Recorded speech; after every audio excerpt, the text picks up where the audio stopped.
दोस्तों आज के इस वीडियो में हम एक बहुत ही इम्पॉर्टेंट टॉपिक को डिस्कस करने वाले हैं और हमारा आज का जो टॉपिक है वो है ओजोन लेयर डिस्ट्रक्शन।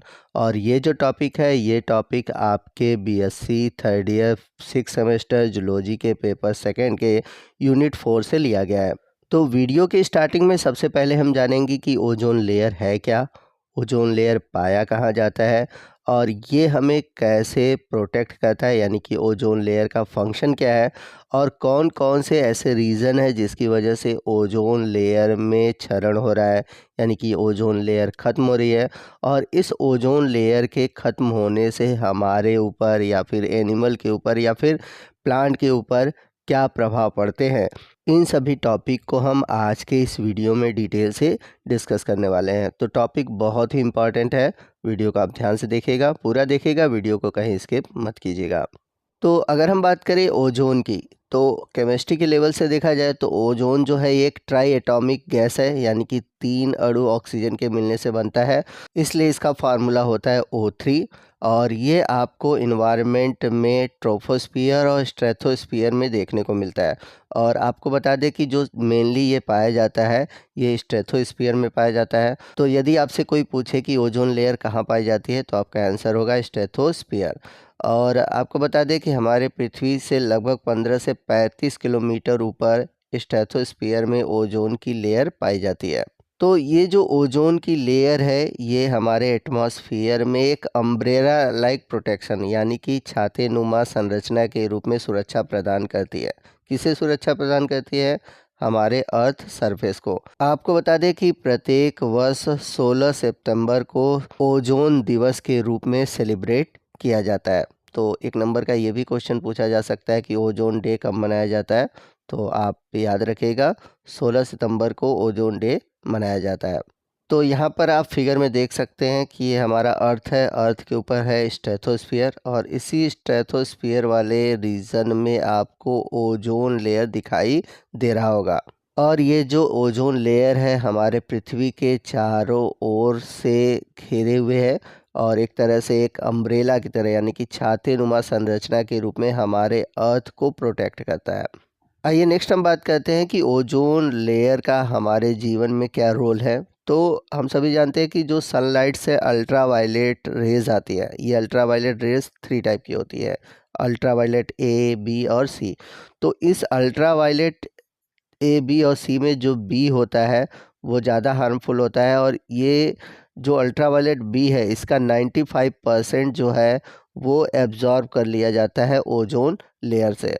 तो अल्ट्रा वायलेट ए जो है ये बहुत ज़्यादा हार्मफुल नहीं होता है, लेकिन अगर हम लॉन्ग टर्म पर यानी कि लंबे समय तक अल्ट्रा वायलेट ए के कंडीशन में रहेंगे तब हमें कोई ना कोई हार्मफुल सिम्टम दिखाई देंगे। ज़्यादा हार्मफुल होता है अल्ट्रा वायलेट बी।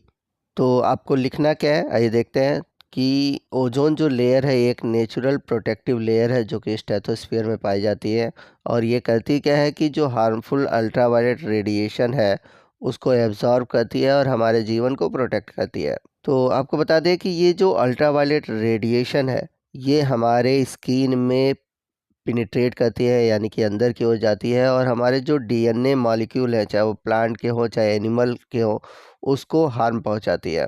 तो इसकी वजह से मानव में क्या होता है, मानव में इसकी वजह से होता है सनबर्न या फिर स्किन कैंसर और साथ ही साथ ये हमारे इम्यून सिस्टम को भी क्या करता है, कमज़ोर कर देता है। इसके अलावा अगर हम बात करें अदर ऑर्गेनिज्म की, तो जैसे कि फसलों में जो यील्डिंग होती है, फसलों की जो उपज होती है वो कम हो जाती है और जो समुद्रों, नदी, तालाब, पोखरों में रहने वाले जो जीव हैं वो धीरे धीरे क्या होते हैं, ख़त्म होने लगते हैं। तो यहाँ पर आप फिगर में देख सकते हैं कि कैसे सन से अल्ट्रावायलेट रेज आ रही हैं, अल्ट्रावायलेट ए, बी और सी, और हमारे अर्थ के स्ट्रेटोस्फियर रीजन में जो ओजोन लेयर है वो उनको रोक रहा है।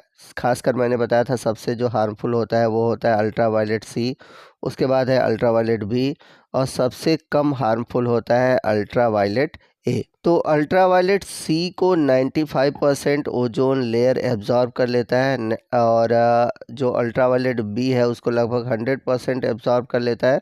लेकिन जो अल्ट्रावायलेट ए है उसको वो एब्जॉर्ब नहीं करता, वो पूरी तरह से हमारे अर्थ सरफेस में आ जाता है। और जैसा कि मैंने बताया था, ये बहुत हार्मफुल नहीं होता है। हम कंटिन्यू अगर अल्ट्रावायलेट ए के छाया में रहेंगे, अल्ट्रावायलेट ए के कंडीशन में रहेंगे, तब जाकर ये हमारे ऊपर कोई हार्मफुल इफ़ेक्ट पहुंचाता है। आइए नेक्स्ट हम बात करते हैं डिप्लीशन ऑफ ओजोन लेयर, या फिर कह सकते हैं ओजोन लेयर डिस्ट्रक्शन। तो ओजोन लेयर डिस्ट्रक्शन क्या होता है? तो वीडियो में आगे बढ़ने से पहले मैं आप सभी को बता दूं कि जो भी स्टूडेंट हमारे 6 सेमेस्टर में हैं और उन्हें जूलॉजी के फर्स्ट पेपर और सेकंड पेपर का नोट्स चाहिए, कंप्लीट नोट्स चाहिए, जो कि उनके सिलेबस में इंक्लूड है, तो आपको करना क्या है, हमारे चैनल द्वारा ₹99 का सब्सक्रिप्शन दिया जा रहा है। ₹99 में आपको जूलॉजी के फर्स्ट और सेकंड पेपर उसके नोट्स मिलेंगे पीडीएफ के फॉर्म में, और साथ ही साथ उस सिलेबस से रिलेटेड वीडियो, और आपको एग्ज़ाम के समय प्रीवियस ईयर के सॉल्व पेपर, ये सभी प्रोवाइड कराए जाएंगे मात्र 99 में। तो जल्द से जल्द आप हमारे चैनल द्वारा ₹99 का सब्सक्रिप्शन ले लें, ताकि आपको जूलॉजी के फर्स्ट और सेकंड पेपर का कंप्लीट नोट्स और वीडियो मिल सके। तो बात करते हैं हम ओजोन लेयर डिस्ट्रक्शन का, यानी कि डिलीशन ऑफ ओजोन लेयर की। तो जो ओजोन लेयर है, ये एक अनस्टेबल गैस है, जिसकी वजह से ये जनरली डिस्ट्रॉय होती है और रीजनरेट होती रहती है। तो होता क्या है कि मानव द्वारा एयर पोल्यूशन के थ्रू जो कुछ गैसें बनती है, जैसे कि CFC क्लोरोफ्लोरोकार्बन, हाइड्रोक्लोरोफ्लोरोकार्बन या कार्बन टेट्राक्लोराइड, ये सभी क्या करते हैं, ओजोन लेयर को ख़त्म करते हैं। तो इन सभी गैसों को हम जनरली फ्रेऑन की कैटेगरी में रखते हैं, और ये जो गैसें हैं ये कहलाती है ओजोन डिप्लेटिंग सब्सटेंस, यानी कि ODS। तो जितने भी हेलो एल्केन है, चाहे वो क्लोराइड हो, फ्लोराइड हो, ब्रोमाइड हो, ये सभी करती क्या है कि ओजोन लेयर को नष्ट करती है। अब बात आती है कि ओजोन डिप्लीशन होता कैसे, यानी कि ओजोन होल होता कैसे है। तो ये जो ODS है, यानी कि जैसे कि CFC है, जिसके बारे में मैंने बताया, तो ये हमारे इन्वायरमेंट में लगभग 20 से 120 साल तक ऐसे ही पड़े रहते हैं, इनका कोई भी ब्रेकडाउन नहीं होता अगर ये हमारे लोअर एटमॉस्फेयर में है। लेकिन जब ये स्ट्रेटोस्फीयर में पहुंचते हैं, यानी कि जब ओजोन लेयर के पास पहुंचते हैं, तो इनमें जो क्लोराइड या ब्रोमाइड होते हैं, ये एलिमेंट ब्रेक कर दिए जाते हैं ओजोन के द्वारा। तो जब CFC टूटता है, यानी कि जब क्लोराइड या फिर ब्रोमाइड टूटते हैं, तो ये ओजोन लेयर को ब्रेक करते हैं। जैसे कि अगर CFC का अगर एक भी क्लोरीन निकलता है, एक सिंगल क्लोरीन होता है, वो ओजोन के लगभग 1 लाख मॉलिक्यूल को ब्रेक करता है। तो सोचिएगा कि एक क्लोरीन का जो एटम है वो लगभग 1 लाख ओजोन मॉलिक्यूल को ब्रेक करता है। तो आज के एयर पोल्यूशन के थ्रू इतने सारे CFC प्रोड्यूस हो रहे हैं, जिसकी वजह से ओजोन लेयर जो हो रहा है वो डिलीट हो रही है, इसका डिप्लीशन हो रहा है और फॉर्मेशन हो रहा है ओजोन होल का। तो आइए हम रिएक्शन के थ्रू इसके मैकेनिज्म को समझते हैं। तो यहाँ पर क्लोरोमेथेन है, तो यूवी रेस के कारण यहाँ पर क्लोरीन अलग हो गया, मेथेन अलग हो गया। तो यूवी रेडिएशन के कारण ये जो क्लोरोमेथेन है या ये जो CFC है, वो बार बार टूटते हैं, और ये एक तरह से एक साइकिल बन जाती है। अब ये जो क्लोरीन है, ये ओजोन के साथ रिएक्ट करेगा और फॉर्मेशन करेगा क्लोरीन ऑक्साइड का और ऑक्सीजन गैस का। अब ये जो क्लोरीन मोनोऑक्साइड है, ये फिर क्या करेगा, ओजोन से रिएक्ट करेगा और फिर से क्लोरीन मॉलिक्यूल बनेगा और ऑक्सीजन गैस बनेगी।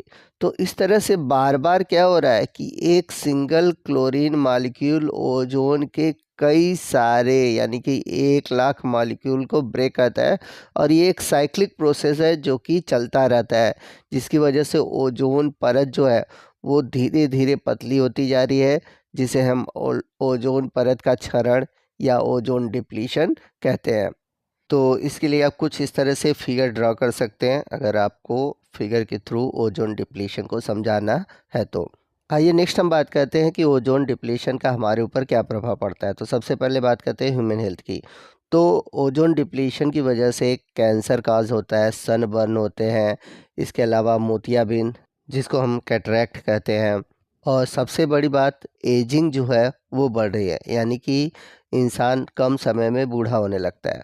तो ये सभी प्रभाव है ओजोन डिप्लेशन के मानव हेल्थ के केस में। इसके अलावा एक और इफ़ेक्ट है कि हमारा इम्यून सिस्टम भी घटता है। उसी तरह जो अदर एनिमल हैं उसमें कैंसर काज करता है, जैसे कि आई कैंसर, स्किन कैंसर। वही प्लांट के केस में क्या होगा, प्रोडक्टिविटी घटेगी।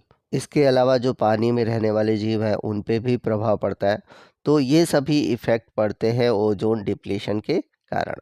तो दोस्तों इसी के साथ हमारा आज का ये जो टॉपिक है वो ख़त्म होता है। आपको आज का ये वीडियो कैसा लगा कमेंट करके ज़रूर बताइएगा। वीडियो अच्छा लगा हो तो प्लीज़ वीडियो को लाइक करिएगा, अपने दोस्तों में शेयर कीजिएगा। तो मिलते हैं अगले वीडियो में अगले टॉपिक के साथ। तब तक के लिए जय हिंद, जय भारत।